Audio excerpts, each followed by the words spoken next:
Kemudian daripada itu, maka bahwasanya Allah Subhanahu wa taala telah berfirman dalam Al-Qur'an, "Wa ma khalaqtul jinna wal insa illa liya'budun ay liya'rifun." Tidak aku ciptakan akan jin dan manusia kecuali untuk mengabdi kepada aku. Tafsirnya mengabdi, mengenal kepada aku. Jadi tujuan kita dihidupkan di sini adalah mengabdi kepada Allah untuk mencapai ma'rifat atau mengenal Allah. Mengenal Allah itu tujuannya untuk takwa kepada Allah. Takwa itu tujuannya untuk mendapat surga di dunia dan di akhirat. Selesai. Kemudian untuk mencapai yang demikian, pertama mengenal diri, yang kedua memperlakukan diri sebagaimana hamba, yaitu beribadah. Hasilnya akan mendapat ma'rifat dan akan mendapat takwa dan akan mendapat surga. Itu adalah jalan hanya satu yang disebut Ahlus Sunnah wal Jamaah, yang disebut jalannya Rasulullah SAW dan pula warganya serta sahabat-sahabatnya dan pengikut beliau. Kemudian tidak ada jalan untuk yang itu lagi kecuali kita belajar. Tanpa belajar tidak bisa. Belajar kepada seorang guru yang menguasai ilmu itu. Guru ini pula dia menguasai ilmu itu dan dapat izin dari gurunya untuk mengajarkan ilmu itu. Dan gurunya ini dapat izin lagi guru yang di atasnya sampai kepada Rasulullah SAW. Kalau ilmunya, kalau pembicaraannya itu tidak ada hubungan sampai ke Rasulullah, putus di tengah jalan, maka itu disebutkan sesat. Contoh adalah kendaraan mobil. Kalau surat menyuratnya tidak lengkap, maka kita yang ikut di dalam mobil itu ada mempunyai resiko besar. Tatkala ada razia, maka ditahan. Nah, jadi kendaraannya ditahan di polisi, orangnya yang di situ terpaksa pulang ke rumah jalan kaki.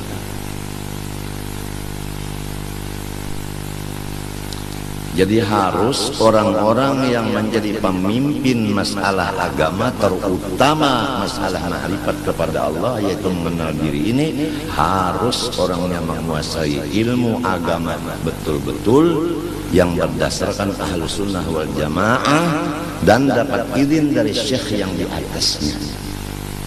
Kalau tidak, mohon melimpah daripada mobil itu ke mobil yang dijamin selamat.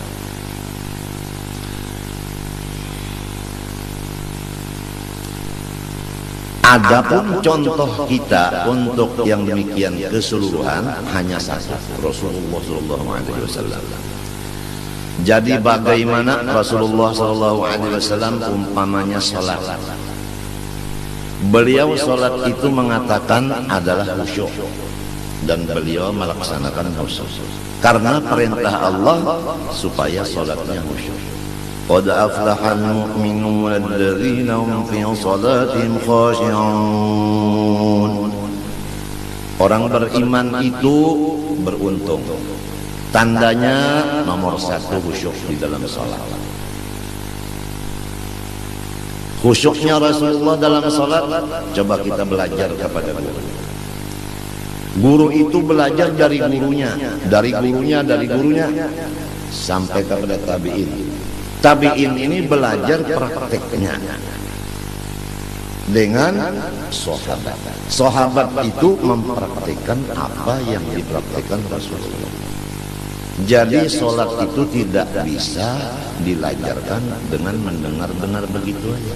Harus belajar praktiknya dengan orang yang sudah selesai belajar praktik. Bukan teorinya aja, bukan. Cara Rasulullah mengangkat tangan gimana? Cara Rasulullah meletakkan tangan di mana? Gimana? Cara Rasulullah meletakkan dua kaki waktu berdiri, waktu sujud gimana? Itu cara mata Rasulullah letaknya kemana tujuannya? Itu cara bacaan Rasulullah gimana? Hati Rasulullah gimana? Itu harus dikuasai dulu. Misal contoh sholat. Nah, sekedar kita mencontoh sholat sebagaimana Rasulullah yang diajarkan beliau, sallu kama ra'aitumuni usolli, kamu sholat lihat sebagaimana saya. Tentu yang dilihat itu yang zahirnya dulu. Kalau yang zahirnya sholatnya udah lain, pakaiannya bukan seperti pakaian Rasulullah waktu sholat, mengangkat tangannya bukan seperti Rasulullah, bacaannya bukan seperti Rasulullah, ruku' i'tidal bukan seperti Rasulullah, bacaannya bukan seperti Rasulullah, udah nggak bisa dia mengenal diri. Otomatis dia tidak bisa mengenal Allah. Otomatis dia tidak bisa mengajar orang lain untuk mengenal diri dan mengenal Allah. Otomatis tidak bisa mencapai takwa kepada Allah. Otomatis hidupnya sangsara. Kalau terjadi orang yang tidak mengikut Rasulullah hidupnya bahagia, maka itu tidak ada lain dari istidraj, lanjuran semata-mata. Itu yang disebut di ayat sanastadrijuhum min haitsu la ya'lamun wa umli lahum inna kaidi matin. Kami berikan apa aja terhadap mereka. Kesehatan diberi, harta diberi, kekuasaan diberi, kemuliaan diberi, dan semuanya diberi. Tapi hawas. Tatkala habis umurnya, dia langsung mendapat jahanam. Dunianya hanya di surga. Tapi kalau orang soleh, Rasulullah contohnya, asyaddun nasi bala'an al-anbiya, thumma al-ulama, thumma al-amthal fal-amthal, atau kama qala sallallahu alaihi wasallam. Ini beda. Orang soleh, terutama Rasulullah, tanda kesolehannya adalah musibah dan bala, penyakit dan pikiran yang berat-berat. Itu saling sehari tambah barat, tambah banyak, tambah macam-macam. Dirinya sakit, mertuanya sakit, istrinya sakit, anaknya sakit, kentongnya juga sakit. Itu tambah hari tambah banyak, tambah hari tambah banyak, tambah hari tambah banyak bebannya itu. Itu tandanya orang soleh. Kalau tandanya orang dilanjur, dia sehat segar bugar, istrinya juga, anaknya juga, keluarga juga, hartanya tambah terus, nggak ada apa, dilanjur. Seperti itu apa, kerbau atau sapi itu diberi makanan, diberi suntikan macam, akhirnya disembelih jadi kurban. Mau begitu? Tentu jawabannya no.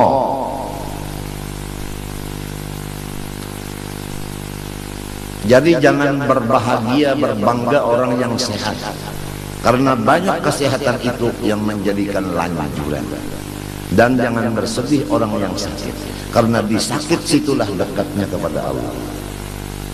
Manusia berbicara seenaknya karena dia belum sakit. Coba kalau terkadang dia sakit, gimana? Apa sanggup bicara begitu? Tatkala pulusnya udah habis, badannya sakit, istrinya sakit, mertuanya sakit, ibunya sakit, bapaknya sakit, anaknya sakit. Di sini ketahuan apakah dia hamba Allah ataukah dia hamba nafsu. Marah enggak? Sabar enggak? Ridho enggak? Nah, di sini. Jadi kalau orang itu ibadah, dapat bala musibah, orang yang tidak ada ibadah itu, masya Allah, meningkat keduniaannya. Kadang-kadang akhiratnya juga meningkat pada lahirnya. Tapi hakikatnya ibadah yang begitu meningkat itu dasarnya bukan ikhlas karena Allah. Dia tertipu dengan tipuan yang berjuta-juta tipuan di dalam ibadah. Jadi ujar Bang Nafi, waspadalah, waspadalah, waspadalah.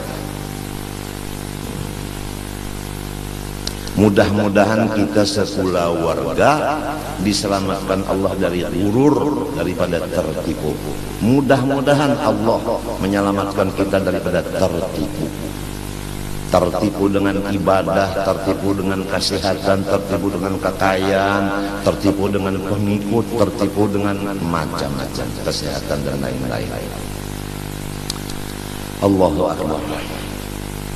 Kebanyakannya umat tertipu ini dua. Pertama sehat badan, yang kedua tidak ada kerjaan.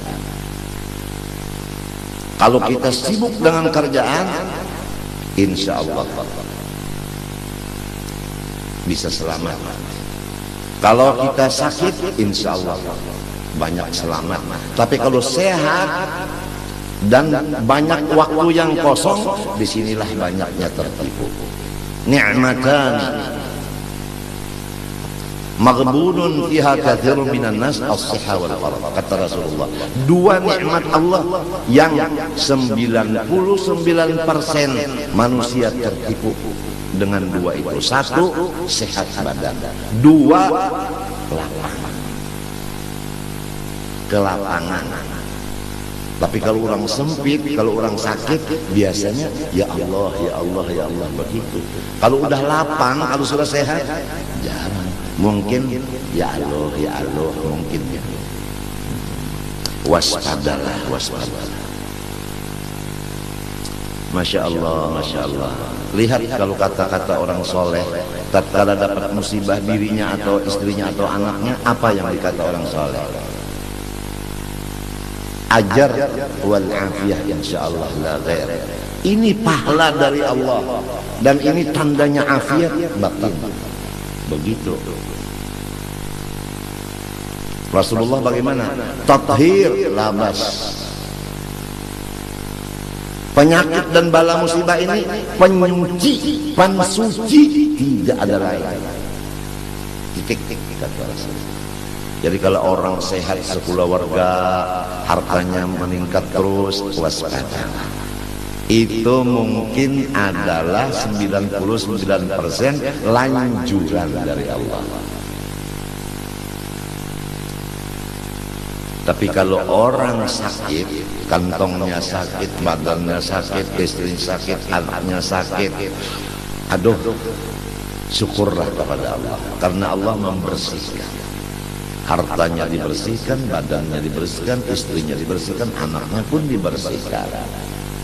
Kalau orang yang sebaliknya, mungkin ini tidak ada dibersihkan, jadi kotornya tambah hari tambah banyak, tambah hari tambah banyak, tidak ada tathhirnya sama sekali. Darah itu juga kalau tidak dicuci kotor, matinya ada cuci darah. Tapi kalau sudah dicuci itu segar. Kemarin turun dicuci darah segar. Alhamdulillah hari ini tahu bemamai. Semalam ulun belum bacuci hari Ahad Senayan cucinya, bapak uyuh benawak inya kotor belum diberasi, udah diberasi Sabtu minggunya sehat. Jadi memang pensuci itu penting.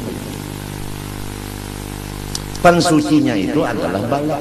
Coba Andika tusuk 2 jarum yang besar, 2 di sini, 5 jam begini aja nggak boleh bergerak-gerak posisinya. Rasakan 5 jam, seminggu 2 kali rasakan. Bagaimana? Ini cara Tuhan membersihkan, yaitu dengan ujian begitu. Kadang-kadang menusuknya lepas lagi, yang menusuk karena takut atau karena yang disusuk cantik. Yang menusuk ini terpengaruh dengan kecantikannya, apalagi yang disusuk itu senyum seperti senyum Pepsodent. Nah, si ciluru telu papat limo 6 peto, yang kewalu yang ke-9 baru dapat ditusuk. Subhanallah. Yang menusuk enak, yang disusuk lasa lenyap. Seminggu 2 kali, Masya Allah. Kalau yang lain-lainnya ketawa terus gitu terus, karena dia tidak dirasakan tanda-tanda orang soleh di dirinya. Dia dilanjur oleh Allah. Sanastadrijuhum min haitsu la ya'lamun wa umli lahum inna kaidi matin. Apalagi orang yang zalim, yang berani kepada ulama, yang menentang kepada wali Allah Ta'ala, yang menghinakan kepada wali Allah Ta'ala, yang tidak memberikan maaf pada kesalahan orang-orang Islam. Coba lihat apa? Masya Allah, Masya Allah. Orang yang begitu namanya zalim, sifat keras begitu zalim namanya. Innallah yumli lidh-dhalim. Allah Ta'ala memberikan apa aja bagi orang yang zalim, tapi hatta idza akhadahu lam yuflitu, sampai masanya Allah menyiksa tidak bisa dia melepaskan lagi. Emang kalau maling atau pencuri itu tidak ada yang tahunya sama sekali, hati-hati. Itu yang maha tahu yang akan memasukkan ke penjara neraka. Kalau pencuri itu satu pun nggak ada yang tahu, atau ada yang tahu itu pencuri tapi didiamkan, karena yang mendiamkan itu pencuri juga. Tapi Allah yang maha kuasa itu yang bakal memasukkan ke dalam penjara. Penjaranya di mana? Jahannama yaslaunaha fabi'sal qarar. Di sana nanti. Kalau penjara di sini sekian tahun bebas, di sana khalidina fiha, kekal di dalamnya. Enggak ada istilah sekian tahun, enggak ada. Jadi kalau orang lepas dari penjara di sini jangan gembira-gembira dong. Kalau kesalahan banyak di sini, salah sama ulama, salah sama orang tua, salah sama macam-macam, jangan bergembira dong. Walaupun nggak masuk penjara di sini, di sana yang kekal. Ya mudahan kita dapat bimbingan dari Allah yang sebenarnya. Kemudian ini hari kita membaca sambungan daripada yang dibaca kemarin sebelum hari raya Kurban, yaitu masalah orang yang mengenal dirinya sebenar-benar kenal, kemudian akhirnya dia kenal kepada Allah, kemudian dia takwa kepada Allah, kemudian dapat surga di dunia. Nah, orang yang mendapat sedikit saja daripada itu ilmu, tidak ada lain kecuali melewat daripada Rasulullah SAW yang diumpamakan seperti Rasulullah itu lautan ilmu itu. Jadi orang yang mengenal dirinya sebenar-benar kenal itu mengambil daripada pengenalan Rasulullah. Tidak bisa orang mengenal diri kecuali mengambil pengenalan itu dari Rasulullah. Rasulullah ini mengambil dari Allah. Sesudah ada di tangan Rasulullah, Rasulullah yang membagi-bagi ke sini, ke sini, ke sini. Maka orang masing-masing dapat pengenalan itu. Nah, kenapa orang yang udah kenal bahwa Rasulullah ini tukang bagi, kenapa dia menganggap bahwa pengenalan ini dari Allah langsung, tidak melewat Rasulullah? Buktinya tidak membicarakan masalah Rasulullahnya, yang dibicarakan Allahnya, Rasulullahnya tidak terdengar. Masya Allah. Mana bisa kita dapat ayah tanpa kakek duluan? Paham? Nah, kenapa kita mengingatkan kakek, ayah ditinggalkan, sedangkan kita mengambil dari ayah bukan langsung dari kakek? Itu hanya contoh. Jadi memang dari Allah, cuman lewatnya lewat Rasulullah. Betul nggak? Betul nggak?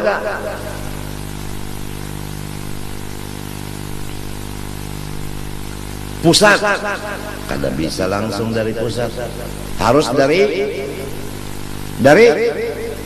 mulut, bukan dari daerah. Itu pemerintah punya urusan. Pusat itu mendapat hasil dari mulut. Kan pusat itu kenyang, hasil dapatnya dari mulut, makanan. Mulut ini hasil dari mana? Dari kaki. Tahu? Kaki itu di bawah. Dari yang di bawah, mulutnya dapat. Mulut mengirim ke pusat. Jadi pusat harus ingat dengan si kaki ini yang di bawah ini. Jadi kita kalau udah alim jangan lupa dari guru yang asal melajari A, B, U, A, E, U. Itu jangan lupa sama guru yang awal itu tadi. Ini udah mengaji alim lupa sama gurunya yang melajari A, I, U. A patah A kasra I, A dhamma U, A, I, U. Bapak haba, bapak habi, babi haram.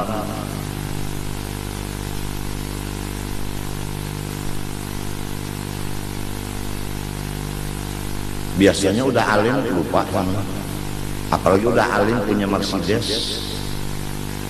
Gurunya yang asal melajari A, I, U itu tadi batukan, jalan kaki. Yang muridnya yang melajarnya udah pangkatnya tinggi, udah hartanya banyak, udah mobilnya aduh, nggak ada assalamualaikumnya, nggak ada. Paling-paling kalau assalamualaikum karena gurunya udah tengkong tangannya begitu, karena stroke, assalamualaikum. Jadi kata gurunya waalaikumsalam wa rabbi wa hajal burud. Sekian. Akhirnya apa muridnya? Ada yang picak satu, ada yang berburut, ada yang berkurap. Karena kawalat sama gurunya. Orang yang ketulahan sama gurunya itu macam-macam. Ketulahan itu, kawalat itu macam-macam caranya. Ada yang hartanya habis, ada yang rumah tangganya berantakan, ada yang parutnya macam-macam. Ada yang pangkatnya amblas. Ada yang hutangnya meningkat, pakai bunga lagi.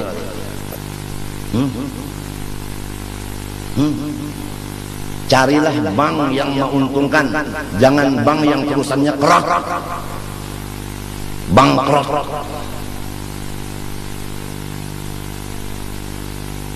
Ini mungkin di sini ada nih tamu datang nih. Kira-kira direktur bank kira-kira. Kenapa ya? Kebetulan Bapak di rumah saya, jadi saya yang berpuasa.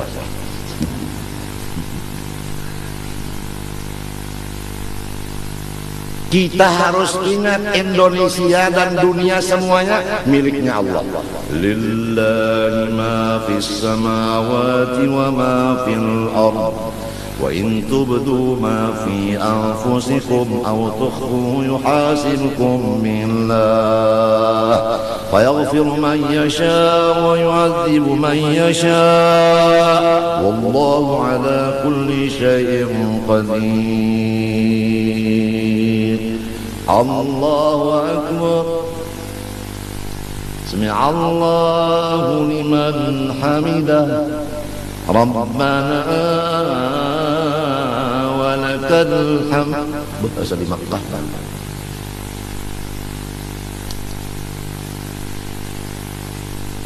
Apa kata Allah?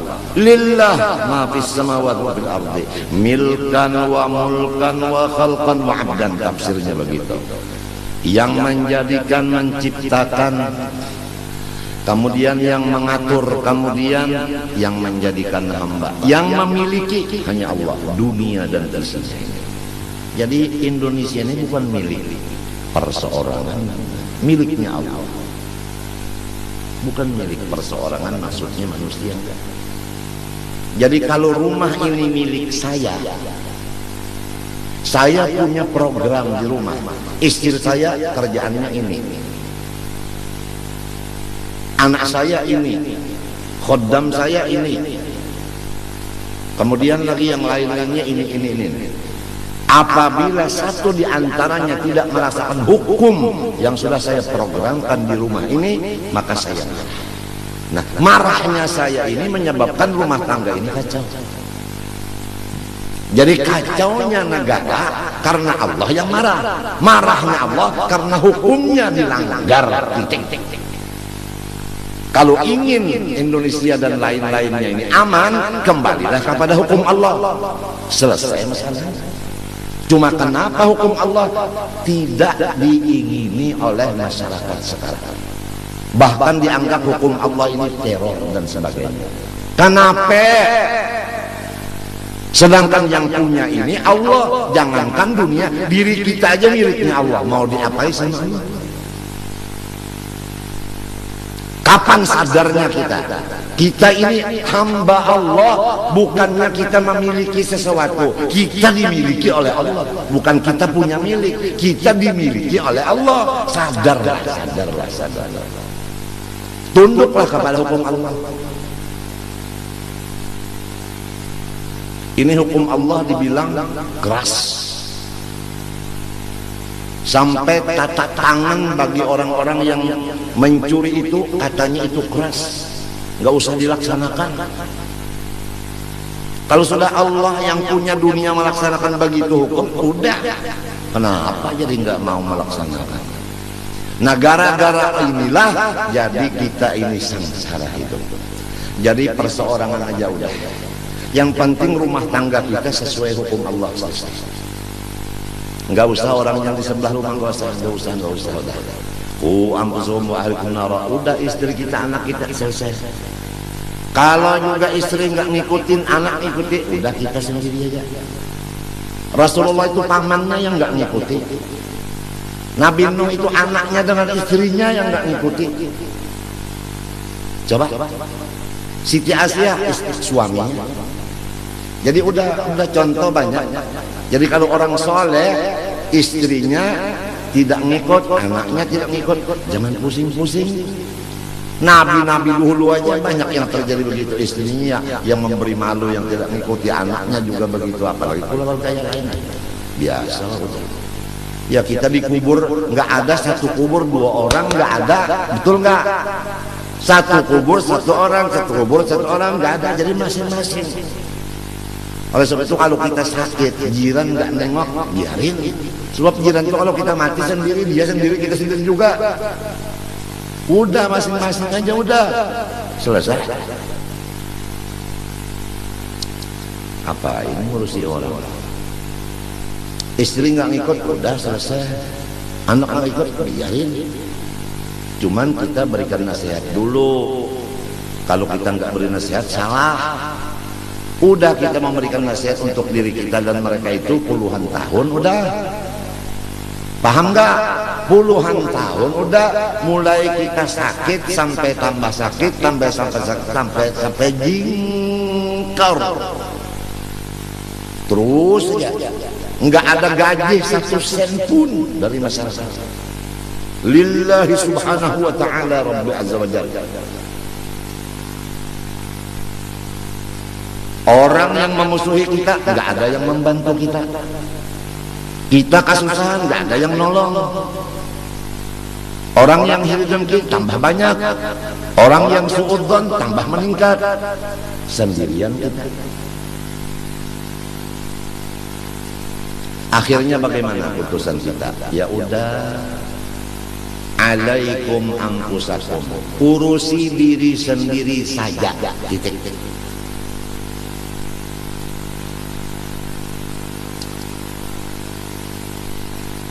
Jadi jangan lupa bapak-bapak semua yang akan menyampaikan kepada ibu-ibu dan anak-anaknya, karena bapak-bapak yang akan ditanya mengurusi istri dan anaknya. Jadi bapak-bapak yang wajib ngaji untuk menyampaikan kepada istri dan anaknya. Jadi istrinya di rumah aja, bapaknya yang ikut pengajian. Kalau istrinya yang datang, anaknya yang perempuan datang, bapaknya, suaminya di rumah aja tiduran. Oh, tuh nantinya terjadilah yang tidak enak. Terjadi yang tidak enak nantinya. Jadi udah kembali kepada hukum Allah, perempuan-perempuan waqurna fi buyutikunna wa la tabarrajna tabarrujal jahiliyatil ula wa aqimna as-salata wa atina az-zakata wa ati'na Allah wa rasulahu innama yuridu Allah liyudhiba ankum ar-rijala al-bayti wa yutahhirakum tatheera. Perempuan-perempuan semua jangan keluar rumah. Kalau keluar rumah juga harus tutup seluruh anggota. Ittafaqal ulama, ittafaqal muslimun ala man ikhrujun nisa kashifatil wujuh. Buka kitab Itu sulamut taufik. Ittifaq semua orang Islam menghukumkan, memutuskan bahwasanya wajib mencegah perempuan keluar rumah mukanya berbuka, terbuka, kecuali ihram umrah atau ihram haji, itu mukanya perempuan nggak boleh tertutup. Sekarang ihramnya siang malam. Kalau keluar rumah, tapi kalau dalam kamar, buka aja semuanya sama suami. Itu namanya tinju bebas.